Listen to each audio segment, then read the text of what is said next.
Hello friend, welcome to my YouTube channel coffee 6। वैसे देखा जाए तो मेरी क्रोनोलॉजिकल ऑर्डर के अकॉर्डिंग ये मूवी आती है मेरी रैंकिंग की 5th पोजीशन पर। और इस कमाल के एक्सप्लेनेशन को स्टार्ट करने से पहले अगर आपने इसके प्रीवियस पार्ट्स को नहीं देखा तो एज ऑलवेज उन सभी का लिंक आपको इस वीडियो के डिस्क्रिप्शन में मिल जाएगा। आप वहां से भी जाकर उन सभी वीडियोस को चेकआउट कर सकते हैं। सो विदाउट वेस्टिंग टाइम चलिए आते हैं इस कहानी की मेन स्टोरी लाइन की तरफ। इस कहानी की शुरुआत बिल्कुल इसके क्रोनोलॉजिकल ऑर्डर के अकॉर्डिंग ही होती है, जिस तरीके से मैंने इस पूरी फ्रेंचाइजी को स्टेप बाय स्टेप समझाया है। यानी कि इसका first part the fast and the furious, then two fast two furious, उसके बाद में इसका चौथा part only fast and furious, then आता है फास्ट 5 और उसके बाद में जो अभी मैं एक्सप्लेन करने जा रहा हूँ। और ये कहानी वहीं से शुरू होती है जहाँ पर इसका लास्ट पार्ट खत्म हुआ था, जहाँ पर हमने देखा कि ब्रायन और साथ ही डोमिनिक के बीच में एक रेस होती है और इसी रेस को लगाते लगाते ब्राजील के साफ सुथरे रोड से निकलकर अब वो दोनों पहुंच जाते हैं अपने घर पर, जहाँ पर हमें पता चलता है कि अब मिया को एक बेटा पैदा हुआ जिसका नाम वो रखते हैं जैक। और वहीं ब्राजील से ये कहानी शिफ्ट होती है सीधा मॉस्को में, जहाँ पर हम देखते हैं कि मॉस्को शहर के अंदर काफी सारी तबाही मची है और इस तबाही के पीछे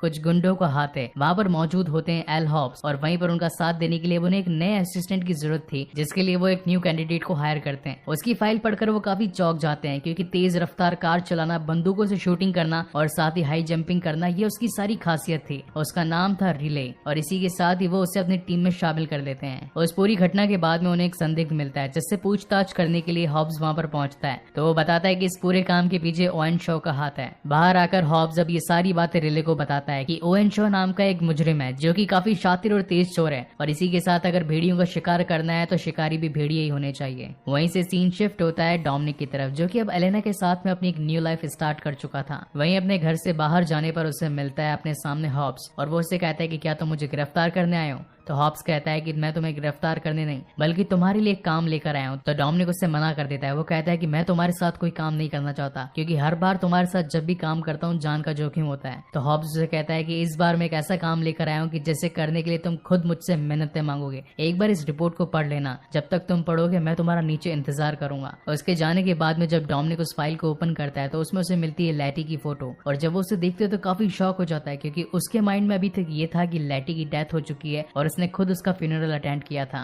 और इन्हीं बातों को सुनकर अब डोमिनिक सीधा पहुंच जाता है हॉब्स के पास में और वो उससे पूछता है कि आखिर प्लान क्या है। तो हॉब्स उसे कहता है कि ये काम तुम अकेले नहीं कर सकते, इसके लिए मुझे तुम्हारी टीम की जरूरत है क्योंकि तुम्हारी टीम ही वर्ल्ड की एक ऐसी टीम है जो कि हर नामुमकिन काम को मुमकिन कर सकते हो। और इसके बाद सारे टीम मेंबर्स पर एक एक करके सीन शिफ्ट होते जाते हैं, कभी मकाओ कभी टोक्यो। रोमन पियर्स दिखाया जाता है जो कि अपनी गर्लफ्रेंड्स के साथ में मकाओ जा रहा था। वहीं पर हमें दिखाया जाता है तेज पार्कर जिसने अब काफी अच्छी बॉडी भी बना ली है। वहीं अगले सीन में हमें दिखाया जाते हैं हान और साथ ही गिजेल जो कि अपनी लाइफ टोक्यो में स्पेंड कर रहे थे। और जैसे उन सभी के पास में डोमिनिक का कॉल आता है तो सभी उसका कॉल सुनते ही अपनी डायरेक्शन चेंज करके उससे मिलने के लिए पहुंच जाते हैं। वहीं पर अब सीन दिखाया जाता है ब्रायन की तरफ जिसका अब एक बेटा है और एक खुशहाल जिंदगी है। डोमिनिक उसे सिर्फ ये इन्फॉर्म करने आया था कि मैं एक मिशन पर जा रहा हूँ जिसके अंदर जान का काफी खतरा है। तो ब्रायन उससे पूछता है कि आखिर मिशन किस तरीके का है, मुझे बताओ। हालांकि डोमिनिक वो सारी डिटेल्स तो नहीं देना चाहता था, लेकिन ब्रायन के जोर देने पर वो उसे बता देता है कि मुझे पता चला है कि लैटी अभी जिंदा है। अब जब ब्रायन को ये पता चला कि लैटी जिंदा है तो उसे अपनी सारी प्रीवियस यादें याद आने लगती है क्योंकि वही एक शख्स था जिसने लैटी को FBI के काम के लिए ब्रागा के पास भेजा था और इसी वजह से उसकी डेथ हुई थी। और जब ब्रायन ये सारी बातें रिकॉल करता है तो वो डोमिनिक का साथ देने के लिए तैयार हो जाता है और वो कहता है कि इस काम में मैं भी तुम्हारा साथ दूंगा। और अब वो दिन आता है जब डोमिनिक की पूरी टीम हॉब्स के एक हेडक्वार्टर के अंदर मिलती है। वहाँ पर सभी जने एक दूसरे से मिलकर काफी खुश थे, बस कमी थी तो सिर्फ सेंटोस और लियो की। तो सब आखिर हॉब्स से पूछते हैं कि हमें यहाँ पर बुलाने का मेन रीजन क्या है। तो हॉब्स उन्हें बताता है कि ओवेन शॉ नाम का एक माफिया है, उसके पास में एक बहुत ही खास चिप है। तो रोमन बोलता है कि आखिर इस चिप में ऐसा क्या खास है। तो हॉब्स बताता है कि अगर जंग के दौरान किसी सैनिक की 1 सेकंड के लिए भी आंख बंद हो जाए तो वो 1 सेकंड उसकी मौत का कारण बन सकता है। वहीं अगर पूरा शहर 1 दिन के लिए पूरा बंद हो जाए, ना तो कोई सैटेलाइट, ना ही कोई कैमरा और ना ही कोई CCTV फुटेज, तो उस शहर का क्या हाल होगा। और यही काम ये चिप करती है। अगर ये चिप गलत हाथों में पड़ गई तो पूरा शहर तबाह हो सकता है और इसी चिप के पीछे पड़ा है ओवेन शॉ, इसीलिए हमें उससे पहले इस चिप को चुराना है। 4 दिनों के बाद में इस चिप को मॉस्को से सरहद सरहद के बाहर लेकर जाया जाएगा। और ये वही मोमेंट होगा जब ओवेन शो भी अपनी सारी प्लानिंग कर चुका होगा, मगर उससे पहले हमें इस शिप को चुराना है। हॉब्स ने जिस संदिग्ध को पकड़ा था वो उसी की मदद से उस पर ट्रांसमीटर लगाकर उसे ओवेन शो के पास भेजते हैं और उसे कहते हैं कि जाकर पता लगाओ कि आखिर उसका फ्यूचर प्लान क्या है। जब वो उसके अंदर जाता है तो ओवेन शो से कहता है कि अच्छा तुम आ गए, चलो अच्छा ही अगर तुम आ ही गए तो लो मैंने तुम्हारे लिए तुम्हारा हिस्सा भी रखा है। तो वो कहता है कि हिस्सा किस चीज का? तो वो कहता है कि फ्यूचर में जो तुम काम करोगे उसके लिए तुम्हें तुम्हारा पैसा तो मिलना ही चाहिए। और वो उसे बैग देकर अपनी एक F1 रेसिंग कार जो कि काफी अच्छी मॉडिफाइड हो रखी थी उसके अंदर बैठकर वहां से निकल जाता है। और जब उसका संदिग्ध वो बैग खोलकर देखता है तो उसके हक्के बक्के छूट जाते हैं क्योंकि इसके अंदर ऑलरेडी एक बॉम्ब रखा होता है। और देखते ही देखते वो बॉम्ब फट जाता है और जिस अबैंडन्ड बिल्डिंग के अंदर वो वहां से निकल रहा होता है अब वो पूरी की पूरी बिल्डिंग वहां से गिरने लगती है। और इसी के साथ अब FBI की पूरी टीम उसका पीछा करना शुरू कर देती है। तेज रफ्तार गाड़ियां उसके पीछे लगी होती है। वहीं पर ओवेन शो अपने दोस्तों को कॉल भी कर देता है ताकि वो उसे आकर बचा सके। और फिर शुरुआत होती है इस कहानी की एक one of the best racing scene की, जहां पर ओवेन शो आगे आगे भाग रहा होता है, वहीं पर उसके पीछे डोमिनिक की पूरी टीम और साथ ही FBI के कमांडोज लगे हुए थे। ओवेन शो ने अपनी कार को इस तरीके से बनाया था कि अगर कोई भी कार उसके सामने आए तो वो उसे एक ही झटके में हवा में उड़ा सके। और ऐसा करते करते कम से कम 10 से 15 गाड़ियां वो उड़ाता जाता है, लेकिन फिर भी डोमिनिक हार नहीं मानता। वहीं पर ब्रायन भी उसका साथ देता है और वो दोनों ही मिलकर उसका पीछा करना शुरू कर देते हैं। वहीं रास्ते में जाते जाते अब ओवेन शो के दोस्त भी वहां पर पहुंच जाते हैं जिनके अंदर लैटी भी शामिल थे। और जब डोमिनिक को इस बात का पता चलता है तो वो सीधा लैटी का पीछा करना शुरू कर देता है। अब एक और तो ओवेन शो के पीछे ब्रायन लगा होता है, वहीं लैटी के पीछे अब डोमिनिक लगा होता है। और एक काफी लंबी रेस के बाद में जब फाइनली डोमिनिक लैटी को रोक ही देता है तो वो उसे मिलने के लिए जैसी कार से बाहर आता है, लेकिन तब तक बिना कुछ सोचे समझे लैटी उसे गन से शूट कर देती है। वहीं दूसरी ओर अब ओवेन शो के साथी भी अब मौका पाकर ब्रायन की गाड़ी को उड़ाकर वहां से ओवेन शो को ले जाते हैं। अब वहीं से सीन शिफ्ट होता है उनके हेडक्वार्टर्स में, जहां पर सभी लोग आपस में बातचीत कर रहे होते हैं। तो ब्रायन उसे कहता है कि आखिर तुमने किसको देखा, तुम किसके पीछे भागे? तब वहां पर डोमिनिक कहता है कि लैटी अभी भी जिंदा है और उसने मुझे गोली मारी, ऐसा कभी नहीं हो सकता कि मैं उससे याद नहीं हूँ। तो ब्रायन कहता है कि जरूर उसका माइंड वॉश हुआ होगा, उसकी यादाश्त चली गई होगी, यही रीजन होगा कि उसने तुम्हें बिना कुछ सोचे समझे शूट कर दिया, अदरवाइज तो वो तुमसे बहुत ज्यादा प्यार करती है, वो तुम्हारे साथ ऐसा क्यों करती? और तभी बातों ही बातों में डोमिनिक उस गोली को अपने सीने से बाहर निकालता है। तब ब्रायन उसे देखकर कहता है कि ऐसी गोलियां काफी कम बंदूकों में पाई जाती है और मैं जानता हूँ कि यहाँ मॉस्को के अंदर कौन सा शख्स है जो कि ऐसी गोलियां और साथ ही ऐसी बंदूक रखता है। वहीं से सीन शिफ्ट होता है ओवेन शो के हेडक्वार्टर्स में, जहाँ पर उसकी पूरी टीम उसका इंतजार कर रही थी। और इसी के साथ उसका एक खबरी वहाँ पर उसे काफी सारे डॉक्यूमेंट्स देता है। ये वही डॉक्यूमेंट्स थे जिसके अंदर डोमिनिक और साथ ही उसकी पूरी टीम की डिटेल्स थी कि कौन इंसान कहाँ से आया है और आज तक किसने कौन कौन से क्राइम करे हैं। वहीं अब दूसरी ओर तेज पार्कर उन सभी को कहता है कि अगर हमें उनका पीछा करना है तो हमें उनकी तरह तेज रफ्तार गाड़ियां चाहिए होगी। तुमने देखा कि किस तरीके से वो लोग गियर शिफ्ट कर रहे थे, उनके पिस्टन कुछ अलग ही थे और उनकी रेसिंग स्टाइल भी बिल्कुल अलग थी। अगर हमें उनकी तरह सोचना है तो उनकी तरह गाड़ियां भी रखनी होगी। और इसी बात को सुनकर अब हॉब्स और साथ ही तेज पहुंच जाते हैं गाड़ियों के बहुत ही शानदार प्लेस पर, जहां पर काफी महंगी महंगी गाड़ियां बिक रही होती है। वहां का एक ऑनर था और वो ने देखकर कहता है कि तुम क्या वेटर्स हो? यहाँ पर तो सारे लोग ब्लैक सूट में आते हैं जिनके साथ काफी सारी गर्लफ्रेंड्स होती है, और तुम्हें देखकर तो ऐसा नहीं लगता। मुझे लग रहा है कि शायद तुम जरूर वेटर होगे और अभी यहाँ पर वेटर्स की कोई जरूरत नहीं है, तुम यहाँ से जा सकते हो। और तब वहाँ पर इस बात को सुन के तेज को काफी ज्यादा गुस्सा आ जाता है, क्योंकि तेज ने तो इससे पहले 55 करोड़ डॉलर की एक इतनी बड़ी लूट करी थी, तो ये सारी गाड़ियां तो उसके लिए आम बात थी। और इस बात को सुनने के बाद तो वो उसकी 4 महंगी महंगी गाड़ियां खरीद लेता है। इतनी सारी गाड़ियों को बेचने के बाद तो उस ओनर का एकदम दिमाग घूम जाता है। वो उसे कहता है कि सर मैं आपके लिए क्या कर सकता हूँ, क्या आप मुझे बता सकते हैं जिससे मैं आपकी कोई सेवा कर पाऊँ? अब वहाँ पर तेज पार करके उसने एक टाइम पे इंसल्ट करी थी, इसलिए वो उसे कहता है कि मुझे तुम्हारा शर्ट काफी ज्यादा पसंद आया, इस शर्ट को खोलकर मेरे दोस्त को दे दो, वो इसे पहनेगा। और न चाहते हुए भी उसे अपना शर्ट, अपनी पैंट और यहाँ तक कि अपने सारे कपड़े उसे देने पड़ते हैं और वहाँ से नंगा घर जाता है। वहीं दूसरी ओर अब हान और रोमन उनके साथ में गिजेल और रिले चारों पहुंच जाते हैं उस शख्स के पास में जो कि मॉस्को के अंदर ऐसी गाड़ियां बनाता है। दूर खड़े होकर हान और रोमन उन दोनों को देख रहे होते हैं कि आखिर वो दोनों करती क्या है, क्योंकि वो दोनों गर्ल्स हैं। और वहीं से अब रिले और साथ ही गिजेल पहुंच जाते हैं उस क्रिएटर के पास में जिसने उनकी मदद करी थी उनकी गाड़ियां बनाने में। पहले तो वो उन्हें जवाब नहीं देता, लेकिन काफी धुलाई के बाद में वो उन्हें सब कुछ सच सच बता देता है। लेकिन इसी बीच वो वहाँ पर ओवेन शो को कॉल भी कर देता है। और जब ये सारी इन्फॉर्मेशन गिजेल और रिले को मिल रही थी तो वहीं दूसरी ओर अब ये सारी इन्फॉर्मेशन ट्रांसमिट हो रही थी ओवेन शो को भी। और अब इन्हीं सारी इन्फॉर्मेशन के साथ में अब ओवेन शो के वहाँ पर 3 लोग पहुंच जाते जाते हैं और धड़ाधड़ गोलियां बरसाना शुरू कर देते हैं। उन गोली से बचने के लिए सभी अलग अलग जगह पर भाग जाते हैं। ओएनशो का एक साथी तो गिजेल की बंदूक से मारा जाता है। वहीं अब रिले पीछे पड़ जाती है लैटी के, और वहीं दूसरी ओर एक चाइनीज के पीछे पड़े होते हैं हान और साथ ही रोमन। अब एक जगह तो उन दोनों की फाइट चल रही थी उस चाइनीज से, वहीं अब लैटी धो रही होती है रिले को, लेकिन इनकी फाइट भी बहुत तगड़ी थी। ये दोनों ही सीन्स आपस में शिफ्ट होकर हमें दिखाए जाते हैं। खूब मार कुटाई होती है। एक तरफ तो वो चीना उन दोनों को कुत्ते की तरह कूट रहा होता है, वहीं दूसरी ओर अब लैटी रिले को पटक पटक कर धो रही होती है, लेकिन मौका पाकर लैटी उसे धोखा देकर वहां से निकल जाती है। वहीं पर अब चीना उन दोनों को कूट कर वहां से भाग जाता है। और अब सारी मार कुटाई के बाद में वो सभी आते हैं अपने हेडक्वार्टर्स में। तो वहां पर तेज उन्हें देखकर कहता है कि क्या हुआ, तुम्हारी शक्लें कुछ ठीक से नहीं लग रही है, लगता है अपना मुंह कहीं काला करवा कर आए हो। तो रोमन उससे कहता है कि एक बार तू आके दिखा, तब तेरे को पता चलेगा। अब क्योंकि ओएनशो की टीम काफी ज्यादा तेज और चालाक थी, तो हॉब्स को उन सभी का पीछा करना था, इसीलिए वो पहुंच जाता है इस पूरी सिटी के सीसीटीवी फुटेज के हेडक्वार्टर्स में, जहां पर वो पता लगा सकता था कि कौन चोर कहां से भागा है। मगर जब वो वहां पर पहुंचता है तो उनका सीनियर हेड कहता है कि जिस टाइम चोरी हो रही थी उस टाइम सारे के सारे कैमरास सर्विलेंस के अंदर थे, इसलिए कोई भी कैमरा चल नहीं रहा था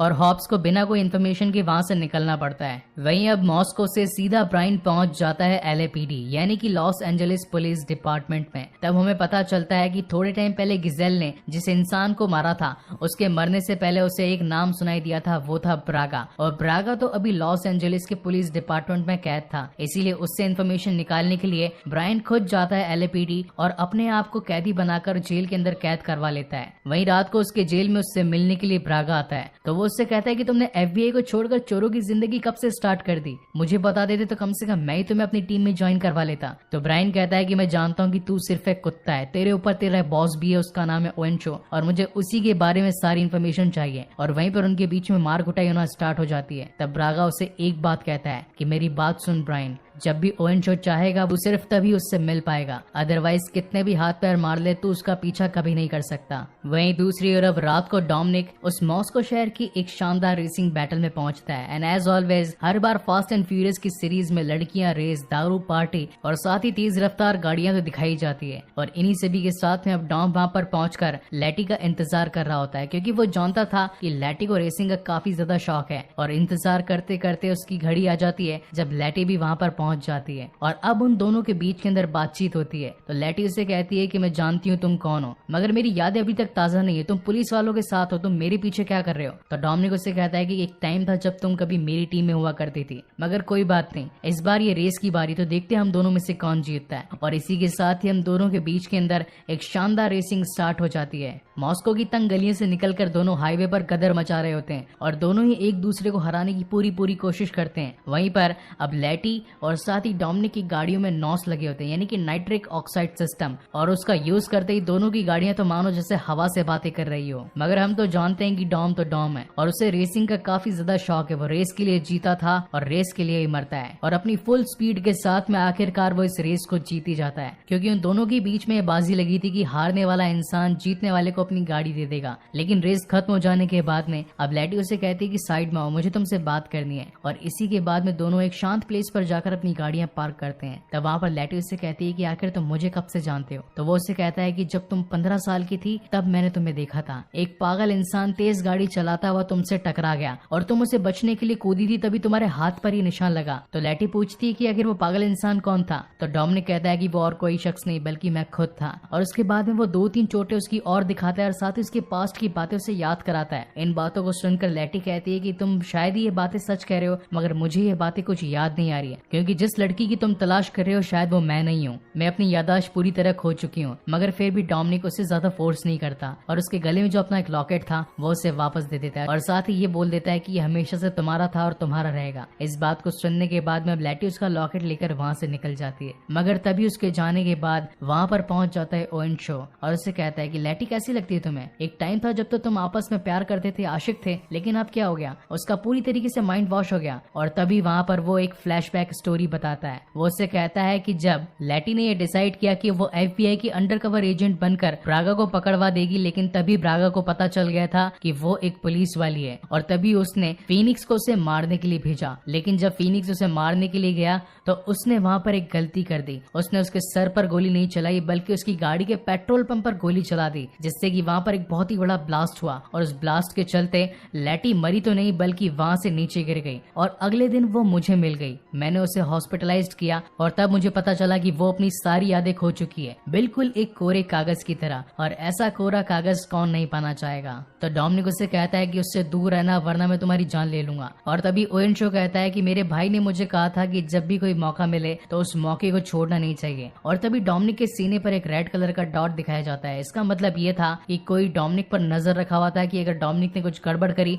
तो वो उसे शूट कर देगा। लेकिन बातों ही बातों में पता चलता है कि ओवेन शो के सीने पर भी एक रेड डॉट आ चुका था, यानी कि उसका साथ देने के लिए अब वहां पर हॉब्स पहुंच चुका था। और दोनों की सीनों पर अब टारगेट होने की वजह से वो दोनों वहां से जाने का डिसाइड करते हैं। और इस तगड़ी कन्वर्सेशन के बाद में दोनों अपने अपने हेडक्वार्टर्स के लिए निकल जाते हैं। वहीं अब अगले दिन उनका साथ देने के लिए पहुंच जाता है ब्रायन भी हॉब्स के हेडक्वार्टर्स पर। और तब सभी डिसाइड करते हैं कि आज है चौथा दिन और आज वही दिन है जब मिलिट्री बेस से उस शिप को सरहद के पार पहुंचाया जाएगा, इसलिए हम सभी को सीधा सरहद तक पहुंचना चाहिए। मगर तब डोमिनिक कहता है कि ओवेन शो इतना बुद्धू नहीं कि वो मिलिट्री बेस पर आकर चोरी करेगा, वो उसे चलते रास्ते से चोरी करने की कोशिश करेगा, तो हमें उसकी तरह सोचना चाहिए। और इसी के साथ ही अब हमें एक मॉस्को का बहुत ही बड़ा ब्रिज दिखाया जाता है, जहाँ पर अब डोमिनिक की पूरी टीम अपनी तेज रफ्तार गाड़ियों के साथ में जाने लगती है। वहीं दूसरी ओर अब पूरी की पूरी ओवेन शो की टीम भी तैयार थी। और यहीं से शुरुआत होती है इस कहानी की सबसे बेस्ट सीन की, जहाँ पर ओवेन शो की टीम चाहती थी कि वो मिलिट्री बेस की निकली गाड़ियों से उस चिप को चुरा ले। वहीं पर अब डोमिनिक की टीम चाहती थी कि उस चोरी के बाद में वो उनसे पहले उस चिप को लेकर निकल जाए। और इसी अफरा तफरी के बीच में अब वहाँ पर सारी की सारी मिलिट्री बेस की गाड़ियों के पीछे अब लग जाती है ओवेन शो की पूरी टीम और अपनी चालाकी के साथ में मिलिट्री बेस के सभी आर्मी सोल्जर्स को मारकर उस पूरे ट्रक और साथ ही उनकी सभी गाड़ियों को अपने कब्जे में ले लेती है। लेकिन डोमिनिक की टीम भी रुकने वाली कहाँ थी और वो भी अब उनके ऊपर हमला करना शुरू कर देते हैं। लेकिन तब हमें पता चलता है कि जिस ट्रक के अंदर वो लोग बैठे हैं वो ट्रक खाली नहीं बल्कि उसके अंदर एक बख्तरबंद टैंक था और उसी की मदद से अब वो लोग बाहर आ जाते हैं। और अब उस टैंक के साथ में वो लोग पूरे के पूरे शहर के अंदर तबाही मचाना शुरू कर देते हैं। उन लोगों के सामने जो भी गाड़ी आती है वो उन्हें चीबड़ा करते हुए आगे निकलते जाते हैं। अब एक तरफ तो डोमिनिक और उसकी पूरी टीम सोच रही होती है कि हम इसे रोकेंगे कैसे, क्योंकि उनके पास तो टैंक है, अगर हमने जल्दी कुछ नहीं करा तो वो उस शिप को लेकर यहाँ से निकल जाएंगे। वहीं दूसरी ओर ओवेन शो अपने टैंक के साथ में वहाँ पर धमाके करना शुरू कर देता है, वहाँ के ब्रिज को उड़ा देता है, जिसकी वजह से रोड पर सारी गाड़ियां अपना कंट्रोल खो चुकी होती है। लेकिन इसी बीच गिजेल ने एक ऐसा यंत्र बनाया था जिसके अंदर एक काफी मजबूत तार होता है जो कि टाइटेनियम और वाइब्रेनियम से मिलकर बना होता है और इसे वो यूज कर देती है उनके टैंक पर। और अब उसके टैंक पर चला देने के बाद में उनकी मेन गाड़ी भी अब टैंक के चपेट में आ जाती है और अब वो टैंक बिना रुके सड़क पर एक वहशी दरिंदे की तरह घूम रहा होता है, सारी गाड़ियों को तहस नहस कर रहा होता है। लेकिन क्योंकि अब उनके तार से बंधी एक पीछे गाड़ी थी जिसकी वजह से उनका लोड काफी ज्यादा बढ़ गया था, तो ओवेन शो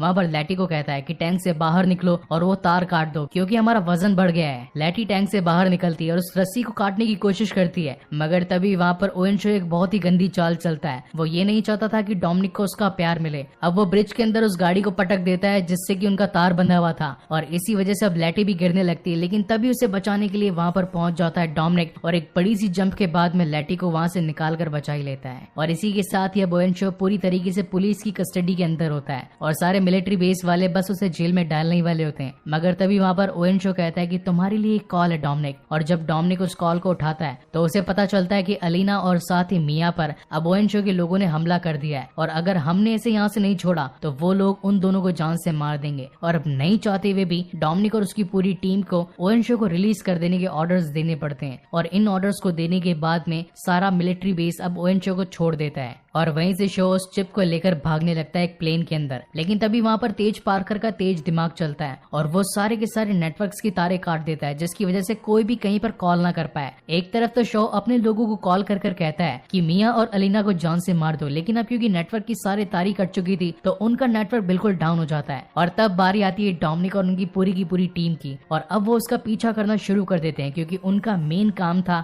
उस चिप को बचाना, क्योंकि अगर वो चिप को बचा लेते हैं तो हॉब्स की डील के मुताबिक उनके ऊपर जितने भी गुनाह लगे वो सारे के सारे माफ हो जाएंगे। कम से कम 20 मिनट चलने वाले इस प्लेन चेजिंग सीन को मैं ज्यादा एक्सप्लेन नहीं करने वाला हूँ, क्योंकि मैं चाहता हूँ कि एक एक्सपीरियंस करने वाली चीज है, इसलिए आप इस मूवी को देखकर इस सीन को खुद एंजॉय करें। इसका फाइनल कंक्लूजन ये निकलता है, डोमिनिक की पूरी टीम उस प्लेन को ब्लास्ट कर देती है और इस ब्लास्ट के अंदर ओवेन शो भी मारा जाता है और वहीं पर उनके पास में अब वो चिप भी आ जाती है जिसके अंदर एक शहर को पूरी तरीके से प्रोटेक्ट करने की इन्फॉर्मेशन होती है। लेकिन इस पूरे काम के बीच में गिजेल जान से मारी जाती है, लेकिन एक दुनिया पर आने वाला एक बहुत ही बड़ा हादसा टल जाता है और इसी के बाद में अब पूरी की पूरी टीम अब अपने घर वापस आ जाती है। और जैसा कि फास्ट एंड फ्यूरियस मूवीज का एक ही मोटो है कि फैमिली सबसे बड़ी होती है और हर किसी को घर लौटकर तो आना ही पड़ता है। और अब इनकी फैमिली पूरी तरीके से कंप्लीट हो चुकी थी, क्योंकि डोमिनिक को जिसकी तलाश थी वो और कोई नहीं बल्कि लैटी खुद थी और अब लैटी उसके साथ रहना स्टार्ट कर देती है। वहीं पर अपने आखिरी अलविदा को देने के लिए अलीना भी वहाँ पर पहुँचती है और तब वहाँ पर अलीना और साथ ही लैटी कहते हैं कि डोमिनिक को हमेशा से ही बड़े बड़े पंगे लेने का शौक है और रहेगा।